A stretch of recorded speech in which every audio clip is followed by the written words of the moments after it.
Welcome to the award-winning Bites and Bytes podcast. I'm your host, Kristen Demoranville, and I'm thrilled to welcome you to the first episode of 2025 and of the second season. Today's guest is someone I've wanted to bring onto the show for a while, my good friend, Mike Holcomb. Mike is one of the most recognizable names in the OT ICS cybersecurity world, and if you've been in the community for more than 5 minutes, you've probably heard of him.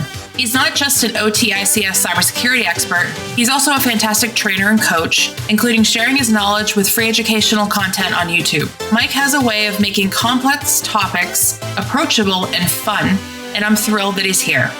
We're going to talk about the evolving ICS OT cybersecurity landscape and how it connects to some of the industries that don't always get attention that they deserve, like food and agriculture. So grab a snack, get comfy, and let's jump right into it.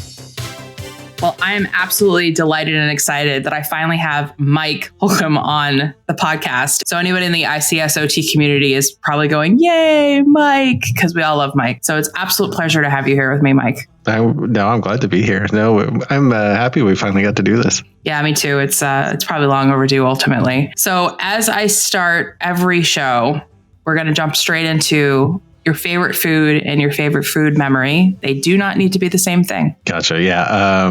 I had to put some thought into this, I guess. But if off the top of my head, my favorite food these days to eat, I am very much into like new American small plate food. That's kind of our jam these days. My favorite food memory, I always go back to, I just have to go, it's more like popcorn and candy at the movie theaters. So my grandfather used to take me to the movies all the time. And so that was, I just remember always getting popcorn, and then Jordan almonds was my thing back then. You can't really find them that much these days other than like to order them off of Amazon or like the craft supply store for whatever reason has them. That's weird. So, right? But I'm like, okay.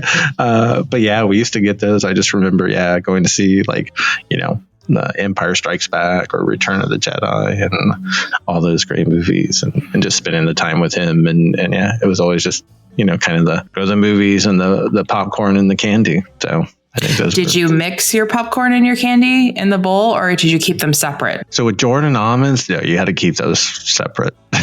Now, then I evolved to when Jordan almonds got phased out in high school, I ended up working in a movie theater, which is still the best job I ever had.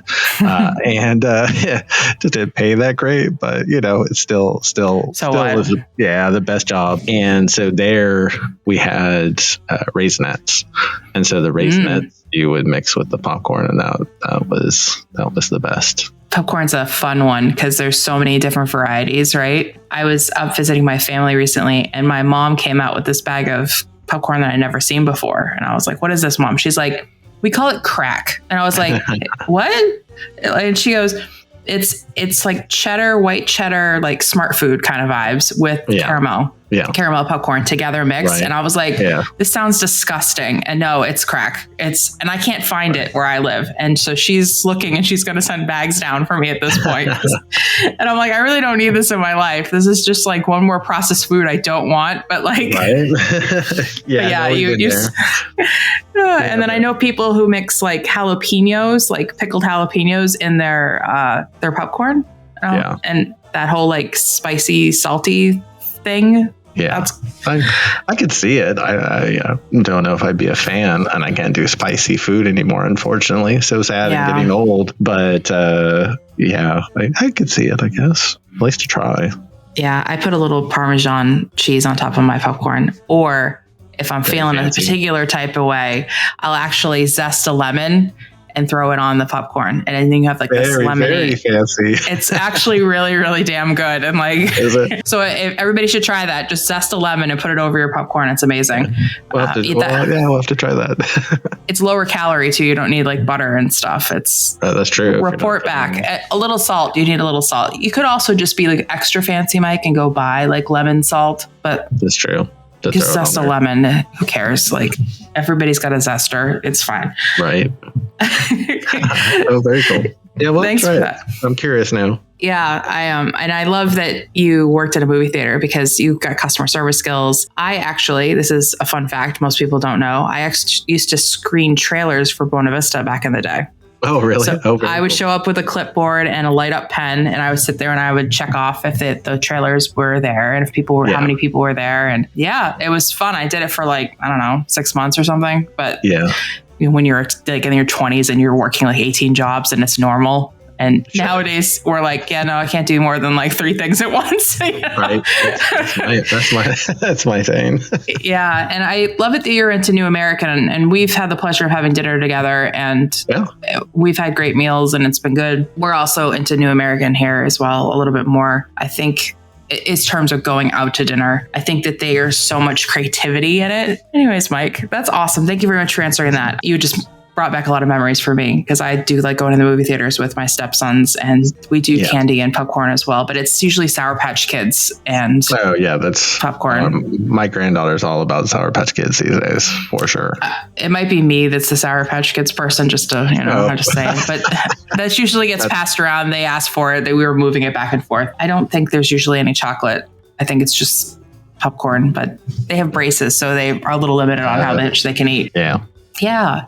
So Mike and I have known each other for a while. We were online buddies for a bit, and then we eventually met finally, and was awesome. And we've been going to the same conferences, and it seems like we just kept crossing each other. Right.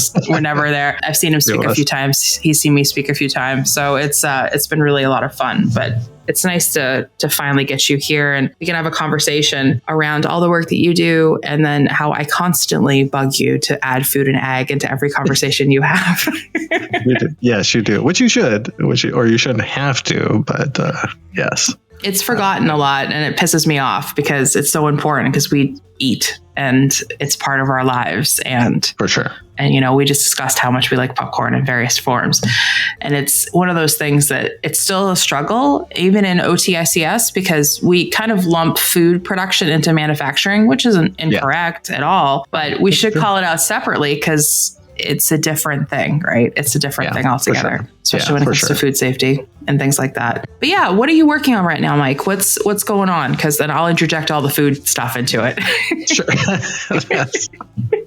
Yeah, well, I got, besides the day job, actually I have a couple new projects through the day job, which is keeping me busy.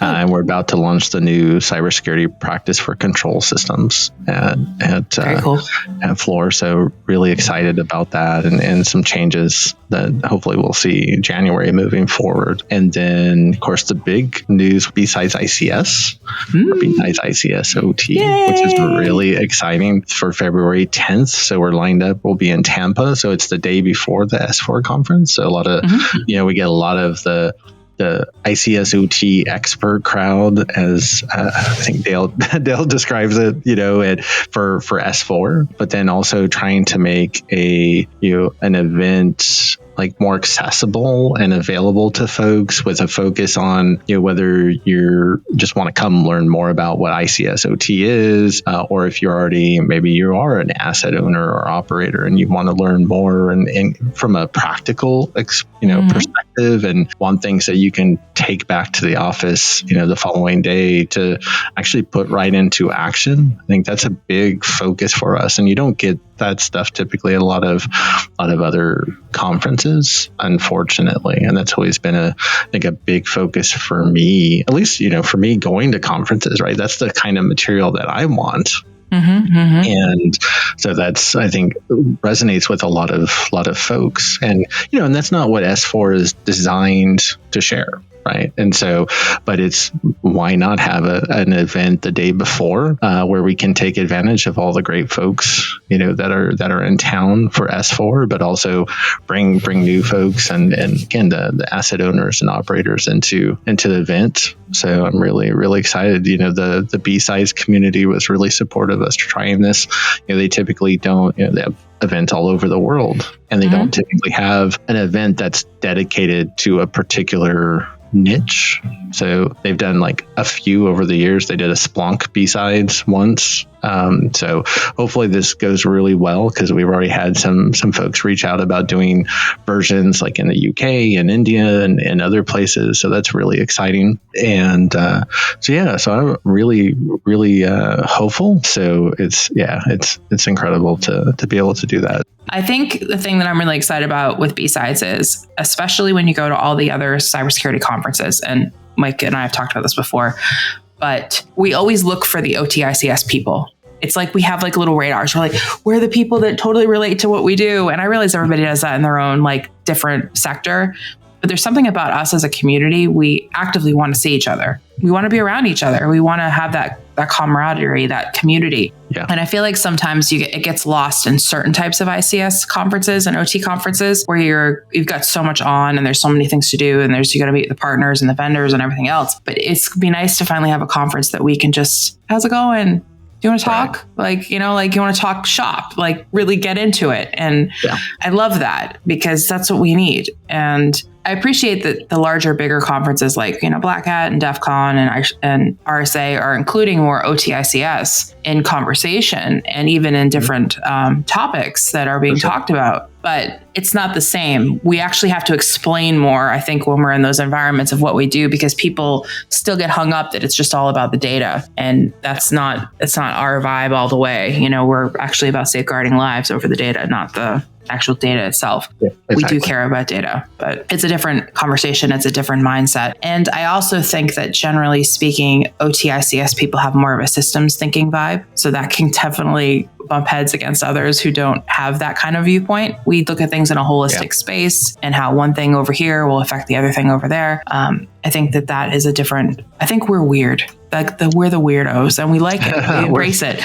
It's sort of like, and that's how I appreciate hacking culture in general, because we get that. We just have our own breed of culture in a way. Yeah.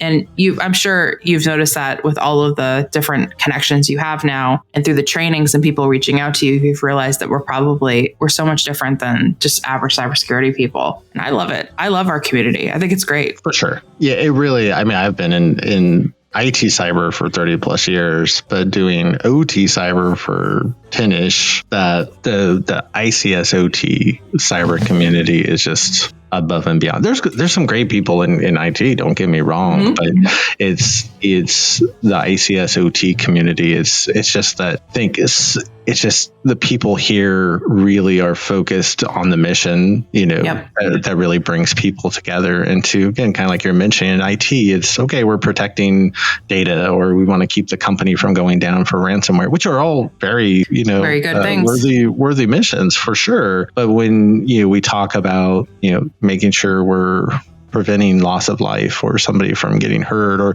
making sure food does get on your table, or there's electricity when you flip on the switch, or clean water when you turn the faucet on, it's just a whole other level, and people really bond over that mission. And I think it really, really clicks. And the vast majority of people in the field are very welcoming. There's a few that aren't, but overall, the vast majority are, and it's really, really great to see. I love it how we're almost infectious as well. I love when people come to me and they say, "Hey, I want to change my career. I want to move towards OTICS. What do I do?" And my response always is just stay curious and ask lots of questions. And here's 15 channels you can go look at on YouTube, including yours, Mike, or, here's all the knowledge you're going to have to start learning. I don't want people to get tripped up that they need to know every technical detail of everything that's out there. That's not what they need. They need to ask better questions. They need to be more curious about what the world is around them. It's not like they have to march themselves straight into a factory oil rig. They can ask questions about their HVAC system in their office, or they can ask more questions about their smart home, or they can, be more curious about other things in terms of, stuff that's happening around them. Their car is a giant IoT device, for heaven's sakes. have that kind of conversation. I think as soon as people start to realize how big the OT ICS world is, it starts to go, whoa, we don't look at the world the same way anymore. I feel like the blinders came off really quickly when that happened. And right. all of a sudden you're playing the game of count how many IoT devices are around you. Go. I mean, it's a fun game we play on dates sometimes, which is probably means we're extra nerdy, but that's okay. Right. It is. Yeah. I always say like in IT, a lot of us can be nerdy, but in ICS OT, we are nerdy to the extreme. I think especially that if you've ever met, many like tried and true engineers, right? Very like nerdy to the nerdy, degree, but all in a good way, right? I'm not trying to make fun of anybody, all in a good way. So no, I definitely put my hand up and say I'm a total nerd. It doesn't faze me at all. I think we can save those feelings for when we were, teenagers and everything was difficult because we didn't understand that it's power rather than being made fun of. It's something I do like about the community is we do embrace that pretty heavily, in general. So I'm so excited for BSides and I'm so excited to be part of it. What I'm excited for too is the fact that we are really working on, diversifying topics and speakers and hoping to draw in a different crowd, celebrate diversity in that regard. And I don't mean just gender. I meant like niches and, anything that's just separates you. I really want this to be an event that we all look back on and go, wow, that was a great start, and what are we going to do next year? I think we've already started that. Like, what are we doing next year? But anyways, I'm really excited for that. And I'm also excited too that, it's right before S4. So it's going to be like a nice jumping point for people to get into S4 if that's what they're going to do after. Yeah, definitely. I think that'd be really great in general. And I'm excited to see who we get as speakers and what topics we're going to talk about. Because generally BSides tends to be a little different. Not like the standard, this is the banner issue that's happening. We get a little bit more nitty gritty or practical level even. I'm excited for that because I love those kind of talks. And I also love that people get to speak for the first time because it's a really friendly crowd. If you're going to try to be a speaker for the first time, generally more embrace there than if you jump onto like Black Hat stage for the first time or right, for sure. I think that's a lot more intimidating. Or if you're going to be like broadcasted in front of a couple thousand people, that feeling can stress you out. Yeah. Yeah. And that's, I think, a big part of BSides, really. It's just embracing kind of the day and the people that are there. And like you said, just people from all different backgrounds and perspectives. And I'm really excited to see. We already have some great people that have submitted talks and definitely encourage people to go to the BSidesICS.org to submit talks if they're listening to this before the event, because we love to have as many different folks and perspectives there. Definitely. Yeah, I'm so thrilled that we're doing this. Like, why didn't we do this sooner? That's what I keep thinking, but here we are. It works, right? Yes.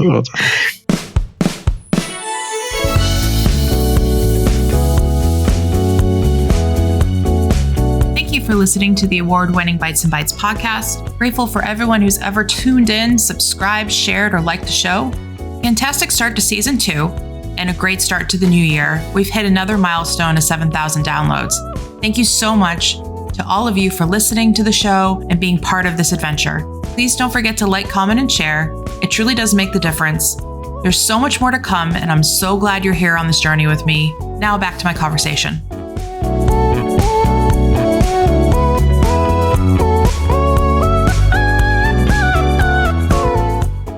So let's get back to the regular scheduled food talk and agricultural talk of the show. I want to talk about how your journey with ICS and educational content and how you've been working through the various different sectors in terms of your knowledge set and obviously your prowess on LinkedIn for sure. I mean, you are an influencer, Mike, whether we like that word or not. Bleh. We'll take it, I guess. And I know that you've been learning a lot because I definitely jump up and down and say, hey, Mike, what about food and ag? I'm like, what this past year specifically, I think you've definitely learned a lot about food and agriculture from me. But I also noticed that you've been paying attention more in the media. You've been commenting differently. You've been posting differently about it. What is it that you've really learned this last year about it? What your thoughts are around it? Yeah, I think, I would say kind of maybe take a step back a little bit.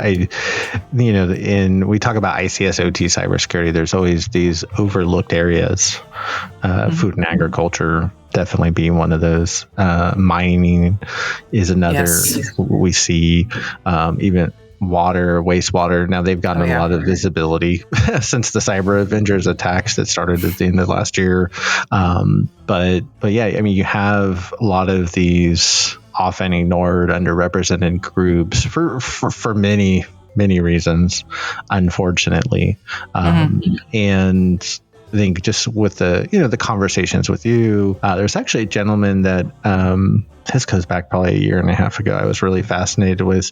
He was on, and I feel bad I forget his name. That he was on with Andrew Ginter on the Waterfall, the Industrial Cybersecurity podcast there, and he was talking about mostly the impact to farming. And from an OT cybersecurity perspective, of course, they were talking about like the John Deere tractor incidents, right, with Ukraine and Russia and a few other kind of stories that came out of that. But so I think it was a good way to start thinking of, at that point, and think you had the episode, like one of your first ones around cybersecurity in the wine industry. And so it's really, any of those for me, it's kind of like you're going back, like you're on your date and you're looking for how many, OT devices can we find, or IoT devices. And I think in some respects for me, it's more like, oh yeah, I didn't think about all of these places where technology is like in these different environments, because what, I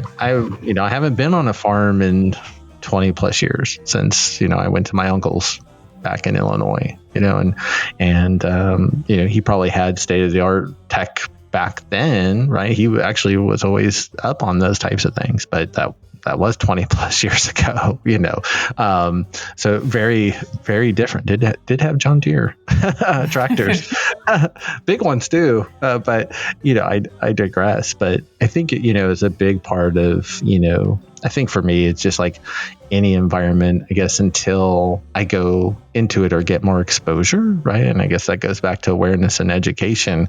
It's you just like anybody else, just don't think about where that technology is and the impact. And then, of course, the cybersecurity brain starts kicking in. And then it's like, oh, I'm looking at this from an attacker perspective to see what would be possible from an attack perspective, and then of course start thinking about it from the defender perspective. So how can we defend against those types of attacks? So it's always very fascinating. So it is, I guess, interesting in a way that like food and agriculture does kind of fly under the radar, because we always think of like, okay, energy, right, and we have NERC, and all these requirements, and at least in the U.S. and North America. But we can think of, okay, water and wastewater is now getting a little visibility, but food and agriculture still, is definitely one of those redheaded stepchildren that nobody wants to talk about. It just seems like it's at the bottom of the barrel for people to get to, and admittedly, so like I was one of those people as well, right? And now it's like, I remember there was an S4 presentation last year that Kate Vaja / Kate Johnson had done with a gentleman, and either talking about the security of trucking. And how, right, if you want food on your table, it's got to get to the store first, right? And if the trucks aren't able to function and drive the food to the store, you're not eating. So it's very much the same thing. It's like, what, I think like a lot of stuff in control systems, it's, I guess, until you think about it, right, then it's just, it's just not on your radar. So I think, especially, having the conversations with you, and I think it's, amazing that you're out there doing the call to arms for food and agriculture, because there's, I can count on maybe 2 or 3 fingers the number of people that actually are trying to do that, right? And you are, I think, the most visible and the most vocal that's out there leading that charge. Yes, I definitely hop up and down a lot, right? Right. Not in a Tom Cruise way, but no, not like no. That's extreme. I'd probably throw my back out if I did that. No, I really appreciate you saying all that, Mike, because people are so far removed from their food. We don't think about it. We go to the store, we do our thing. No. It doesn't matter, right? The people that produce our food are incredible human beings. Whether it's a farm or a rancher or any of that, they are dedicated definitely to it. And I feel in some ways really passionate about making sure people understand that there are human beings behind everything that's happening with our food, and that they're in it for it. It's not about making money. It's about the doing of it. The generational farming is still there, even though I know they're saying that all farmers will be retired by like 2035. We'll see. Right. We'll see. The trucking is an interesting one because we actually move our food more than people think we do. It goes from the farm to facility it needs to go to change it into whatever it's going to be. Yeah. And then it actually gets warehoused, cold storage or just storage. And then eventually it will get distributed. So it actually transfers quite a bit. So if we lost trucks, we're in real big trouble because we can't even move it away from the farm to get to where it needs to go, to be what it needs to be, to get to the spot that it stores and then waits for us to take it to the retailer. It's incredible. And it's interesting because we were talking before we were just recording that there was the grocery store hack that just happened over on the East Coast, and it did affect the Mid-Atlantic region as well. And they disclosed the attack or whatever happened, the cyber incident. Sorry, we should call it cyber incident because we don't know what it is. The only reason they announced it is because they're a publicly traded company, and SEC rules requires them to release it to their shareholders that they have been in a situation with cyber. It reads like ransomware, but we don't know what it is right now. But it's interesting because I was at the grocery store this weekend and there wasn't any eggs on the shelf, and I thought that was weird. And it turns out it was the cyber issue. And my sister's in-laws couldn't get chicken at their grocery store. There was no chicken. And I thought, see, these are the little things that the public is going to start paying attention to a little bit more as it continues on. That there'll be a lot of public pressure that we're actually consumers are going to start caring about where they spend their money. Because if a company can't keep their company safe from these type of attacks, you're going to take your money somewhere else. You're going to go to a different grocery store chain. You're going to, I don't know, have your own chickens so you can get your own eggs. But I do think that the people that do all this work are really incredible people. And they actually are very active on LinkedIn. Ranchers specifically are very active on LinkedIn, and it's awesome. So if you get a chance, just, type in rancher into your LinkedIn search feed sometime and just watch what they're saying. It's super educational. Sometimes it's hilarious. And most of the time they are just average people trying to do work and feed the world. And it's really beautiful to watch some of these people talk. Definitely, if you get a second, please do that because it's really amazing, and give them a little bit of love because we all should be thanking a farmer every day for what we have. Oh, that's very cool. The most recent episode of Yellowstone actually had talked to that. I don't know if you ever watched that show, but if you don't watch it, just say, the wife's going to meet her husband. He's at a famous cattle ranch in Texas called the 4 Sixes, and she gets pulled over for speeding, and the police officer comes up to her, and she the woman, the wife driving, had mentioned she's going to see her husband. He's at this ranch, and the officer, she says, he was like, tell your husband thank you very much for what he does. And she was like, the wife is like, why are you, just letting me off and not giving me a ticket? She's like, oh, we're in Texas. We understand what it takes to put a steak on the table. I think that really kind of brings that into being able to visualize it. Yeah, like that. Not that Yellowstone is, I haven't seen the new season, the continuation of season 5. I haven't seen that, but I have watched it all the way through. And that show is a whole lot of mafia murder and a whole lot of other things. So if you do watch it, people just understand that it's pretty violent at times, but it is an interesting show. It is an interesting show. I don't think ranchers totally appreciate the show because it's kind of very sensationalized and it's not totally accurate. They're not going around murdering everybody every day. I don't think that's a problem. But I do like that it has showcased that life, like what it's like to, live in places that have conflict with, the environment and indigenous people and land and the government and other things. I do think it's very extreme, but I think it does make you appreciate, this. Well, first of all, it makes you appreciate the beauty of the country, because that's gorgeous where it is. And then where it's supposed to be in Montana. But, also makes you appreciate horseback riding and the ability to do things while riding, because that's most of us just hang on, right? Yeah, not me. And cattle rearing is so interesting. It's not destructive to the land as people say it is. And it's really interesting how they work with the land around them. And they do show a little bit of that in the show. So I appreciate that part. At some point, I probably should have a rancher on the show and we could discuss like all the things that are wrong with that show. Right. There you go. That would make a good episode. Yes, it would.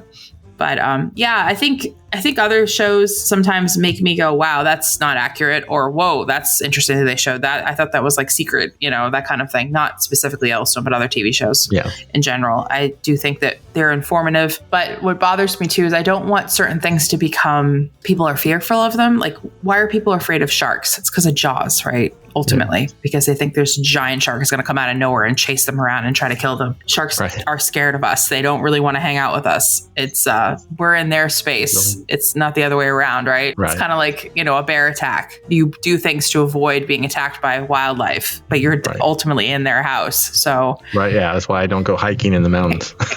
Yes, and a stick isn't going to save you, people. But yeah, it's so fascinating that TV does that for us, and like movies and things like that. And I really wonder how that works sometimes, because when you're watching certain shows or movies, I was watching something stupid last night and I wasn't really enjoying it, actually, to be honest. I was half paying attention to it, which is always the worst. But I thought, man, how much money did these companies pay to be featured in this like 16 times? Like, I don't really want to talk about this particular candy brand. Like, this is ridiculous. And I thought, you know what? It's true. They do. They pay a lot of money. It's advertisement, right? Ultimately.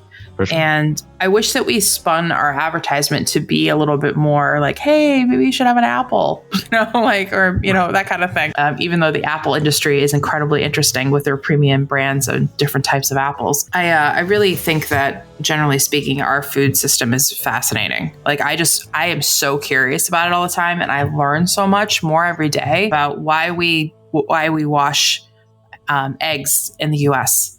versus they don't wash eggs in Europe. They are fine and they don't need to be refrigerated in Europe. We have to refrigerate and wash ours here. It's because we're such a large country that we have to ship it. So we're trying to keep the bacteria from growing. That's why we refrigerate it. We wash them because it makes it last longer in transit. Fascinating, to me, wow. But in Europe, because countries are smaller, they're fine. They're not going to have to worry about bacteria like salmonella or E. coli. Yeah. It's really interesting how this is why regulations have to be done country specific and climate specific and all these other things. And I really think that we're going to see that in other industries in ICS and OT, the regulations being updated and more specifically to regions and more about change of seasons and global climate change and all that other fun stuff, because we're going to have to take into account for that. It's a risk factor now. It's part of the threat matrix, if you will, of how we're going to do that. More environment, social governance is going to be part of our world, at least my opinion, moving forward. And I see that in food and ag more and more. Maybe that's why it's such a push down sector. It's because there's so many facets to it. And unraveling it is kind of crazy. It's like that ball of string, because it's the most complex system on the planet, our food system, because as humans, we just decided that was going to be the way it's going to be. Right. Unfortunately. Yeah. And maybe everything else is just a little bit easier. But I had a thought, Mike, and I would love to share this with you. I was driving back from the grocery store, ironically, and I passed by one of our big water treatment facilities in the area that I live in. And I remember I met the gentleman who runs their OT for that back in DC when we were at Hack the Capitol.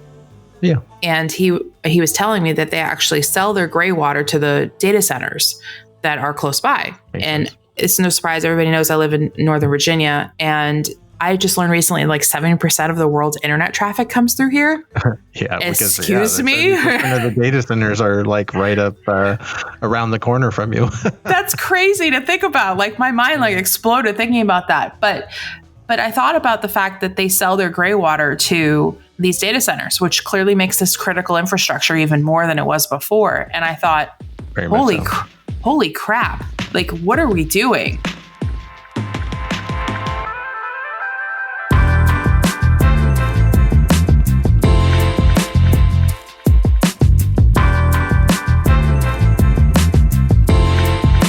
The inaugural BSides ICS conference is just around the corner. Monday, February 10th in Tampa, Florida. Tickets are officially sold out, but there's still a chance to be part of the event. We're seeking sponsors to help support this groundbreaking event, especially the Women in ICS reception and other conference activities. Sponsorships provide an opportunity to make an impact while gaining visibility in the OT and ICS cybersecurity community. Contact us at info@bsidesics.org for sponsorship packages and details. Thank you to everyone who bought a ticket, spread the word, and supported this inaugural event. I hope to see you there.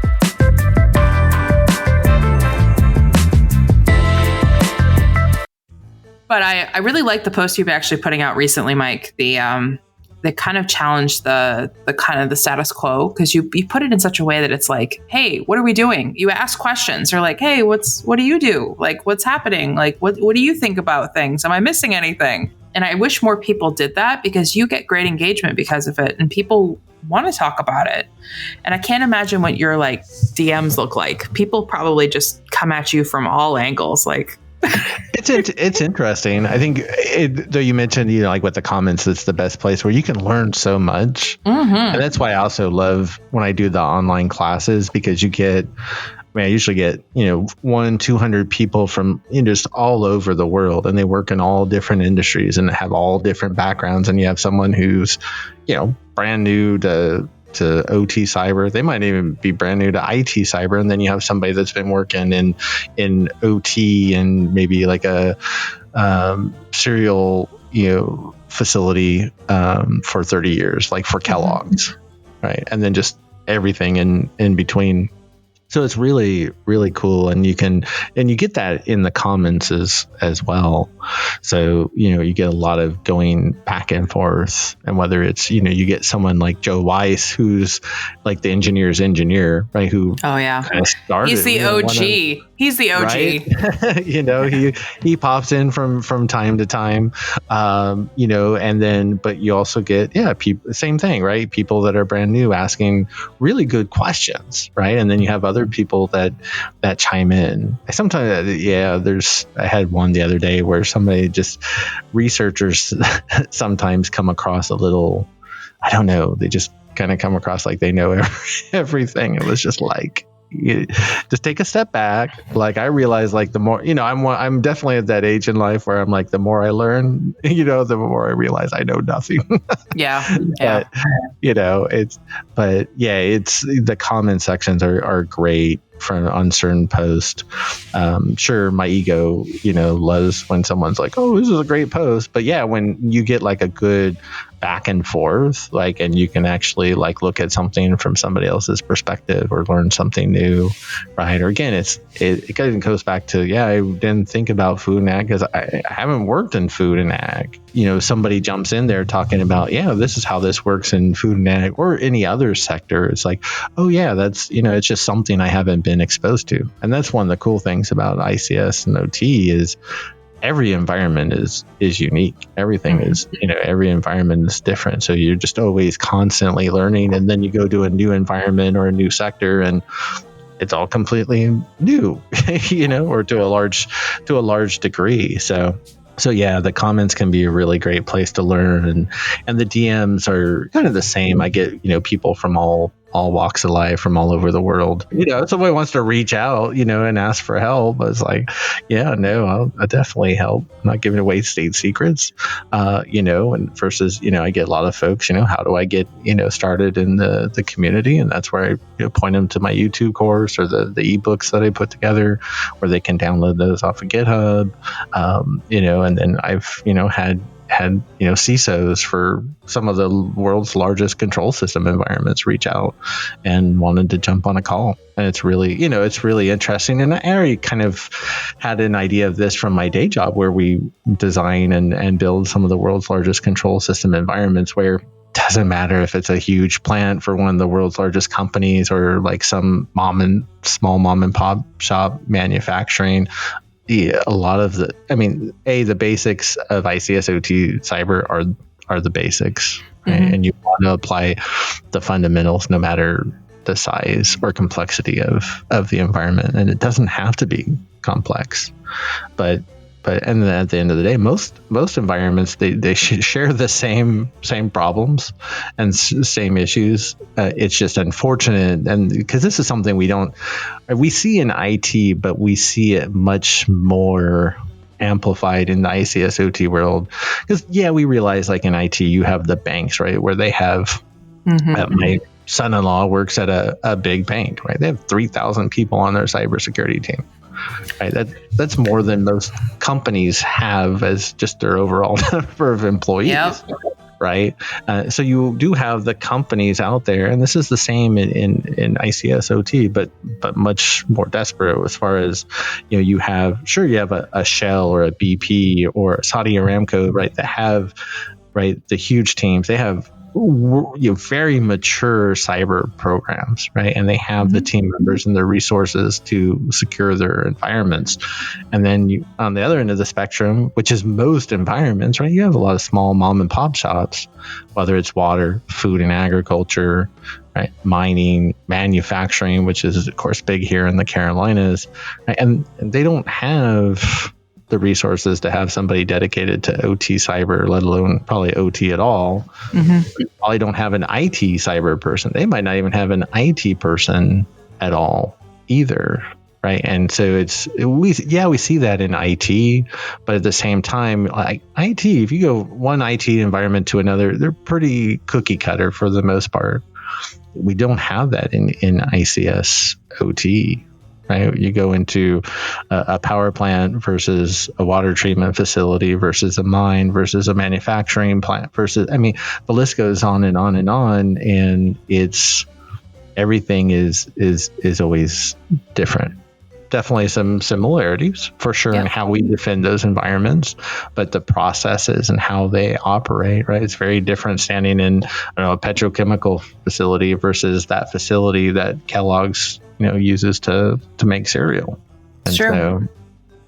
So you just see this big separation between the haves and the have-nots. And in ICS OT, there's very few haves and just so many that just don't have the resources to do even the basic fundamentals of what they need. So. Yeah. And as much as we're technical, I think OT requires us to understand people and process. How are they working with the equipment that they're using? Because they're going to circumvent it anyways, if they have to. For sure. I've heard so many stories, even on air, about users doing silly things around OT stuff. And and it's I think that's something that we all share, is we've all got those stories of, wow, that happened. Okay. And we also are used to running small budgets, bubblegum and shoestring type operations. We get that, and I think that's a lot what separates us from the IT side of the house too, because they don't always get the biggest budgets either, but they get a little bit more than we do because of infrastructure. For sure. And I think that's something that's interesting. And I've been having this conversation a lot in the food space, especially with food safety people. When are we going to make food safety not a cost center, but a profit opportunity center? And when are we going to take cybersecurity and do the same thing? And I said, it's going to take a lot of people probably, getting ill before that happens. And I don't mean to be mean. It's just realistic to say, it's just real. And I hope we as OT people, we all kind of clench a little bit, because we don't want that, because we know how devastating it could be if something happened, no matter what sector you're in. Yeah. And it's the local community that's going to suffer the most. The site, the people around that site will be the ones that will suffer the burden. And I think that's something I always think about. I did a little investigation on your state, Mike, because I was like, I know that there's a lot of food and ag there. There has to be.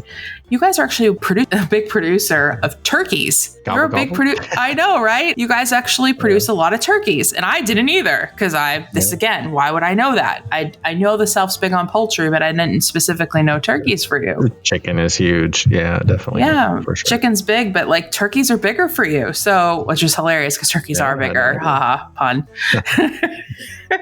So, you wouldn't have to go too far away from where you live really to see the agriculture in the state. I mean, I know when you drive up and down, you see quite a bit of it anyways. And it's amazing how much agriculture is tucked into where we live, but we just ignore it, because it's just part of the infrastructure around us. It's like a power line. Do you really see we all probably notice the power lines because we're paying attention to that kind of stuff, but we don't really pay attention to like a farm, when we go by it or what crop is in the field. And I always wonder like that. Now I'm like, what crop is that? Oh, what is this? Or I get excited because I'm like, yay, they're moving. The other day we were driving up to the new house and it's in an agricultural space now, which I'm so excited for. We saw a couple columbines going down the street. They were moving them between fields and I was like, yay. and it was a fun moment. Yeah, a few. But yeah, so turkeys. So next time you go to the store, when you're having turkey, you can think, it probably came from my state. That's just pretty cool.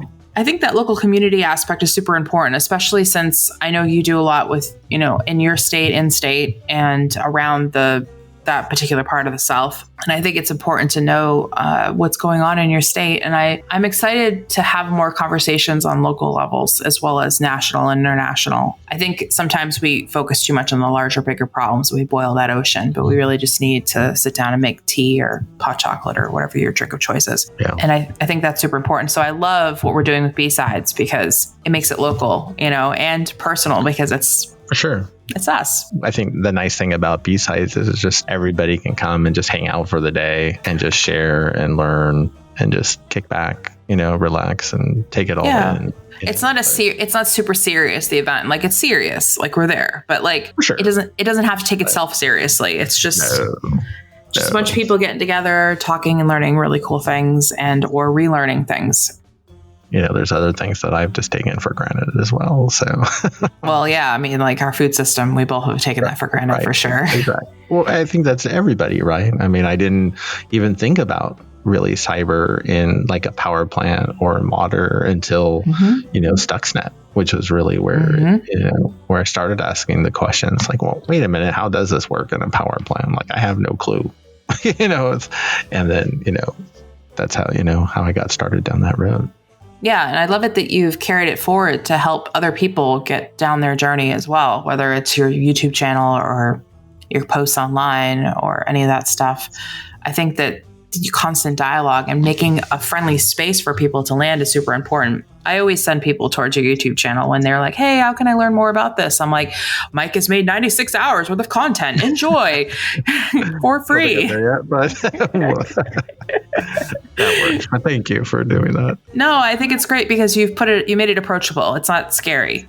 And that was the idea. It was like, this is the class the main class there is the getting started course. And this is the class I wish I had when, I was getting started. Cause it's like, what are these terms and how do they fit together? And it doesn't have to be scary. And you can actually learn this and don't let, other people that in the industry that might tell you that you can't or that you don't belong there or, the list can go on. Cause there are some folks out there that'll tell you, you don't belong here. But if you want to be here, you believe in the mission, then you absolutely belong here. 100%. Yeah, exactly. And I don't think you should let anybody deter you anyways. I definitely feel that people have definitely asked questions like, oh, you don't know what you're talking about. You haven't been to this or that, whatever thing. And my response back is, you have? Please enlighten me because I would love to learn. Yeah, that's the thing is like, okay, if you, sure, I haven't gone to this event or no, I haven't worked in like this type of environment or why don't you share with me, help me understand instead of just sitting there and complaining or, saying mean things. I mean, OTICS people are the kind that would pick up the shovel and go shovel out your driveway if you had a snowstorm or help you clean up your yard if there was a hurricane or we're those type of people. We're the doers. This is what we do. We're not just going to sit in a meeting and have a discussion about it. We're action people. We're always going to be action people. And that's probably why we've always been noted as the weirdos, because we're going to go do things. I had this awesome conversation right before S4 last year, because you can chat on the little app that they have. We were talking about IoT farming, indoor farming, and like vertical farms. And I have some internet connected growing things. They're like you could put the little like seed into and then there's the light that grows on it kind of thing. Indoor farming, whatever it's called. I can't think of the name of it off the top of my head. But we get talking about how you can put a Raspberry Pi and you can trigger it to water and all these other things. And we get in this like completely nerdy conversation about this. And I couldn't believe like how much people have taken their hobbies and incorporated their OT knowledge into it and have basically started automating their entire house. And it's just so cool. And I'm just like here for it.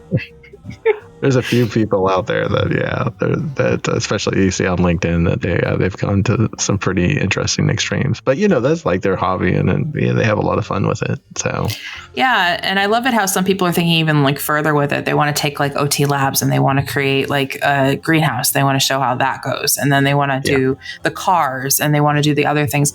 And I think that's so important and so awesome. I'm hoping that the ICS Village will eventually expand there too, so they can have like a portable like greenhouse that follows them or something like that, because it would be pretty easy to do and show ultimately. And I'm not volunteering, so please don't hear that.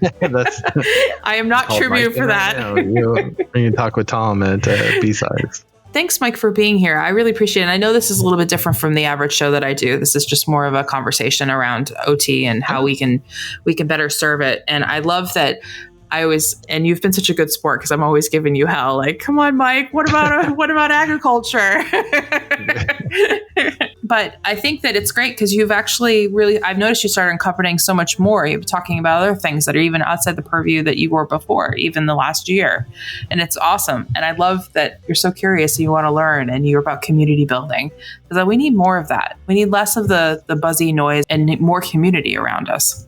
Yeah, for sure. I think that's the only way we win. We always know the attackers are going to be always ahead, and it goes back to there's definitely the few haves in ICS OT, and so many, are the have-nots. Yeah, in my day job, I get to work with the haves, which is great.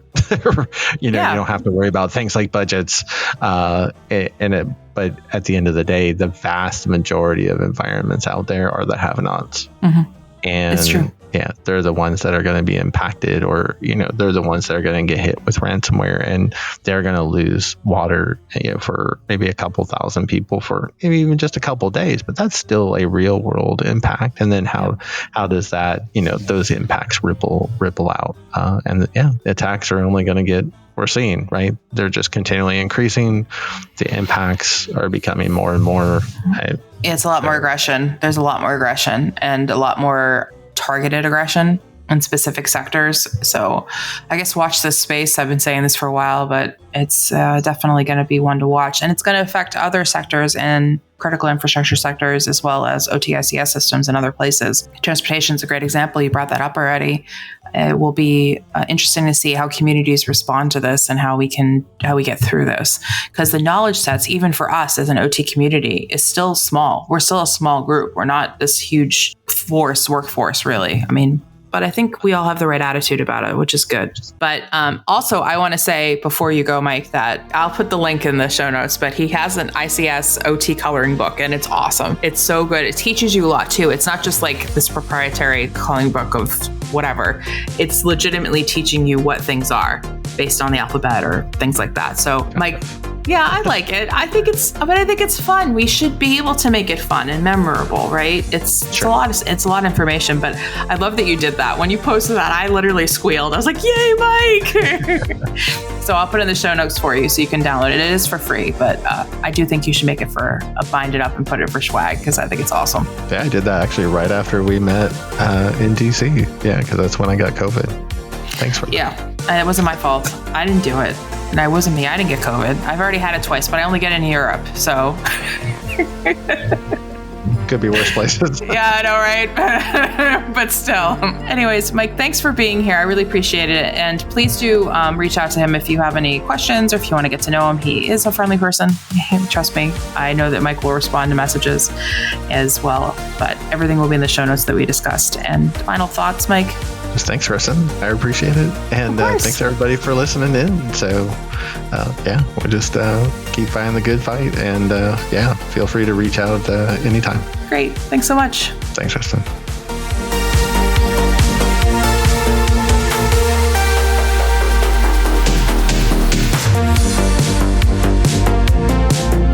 Thank you for listening to this episode of the Bytes and Bytes podcast. A huge thank you to Mike for sharing his expertise and insights with us. If you enjoyed this episode, please like, comment, and share it with your network. I have so much more planned for this season, and I cannot wait for you to join me on this journey. As always, stay safe, stay curious, and we'll see you on the next one. Bye for now.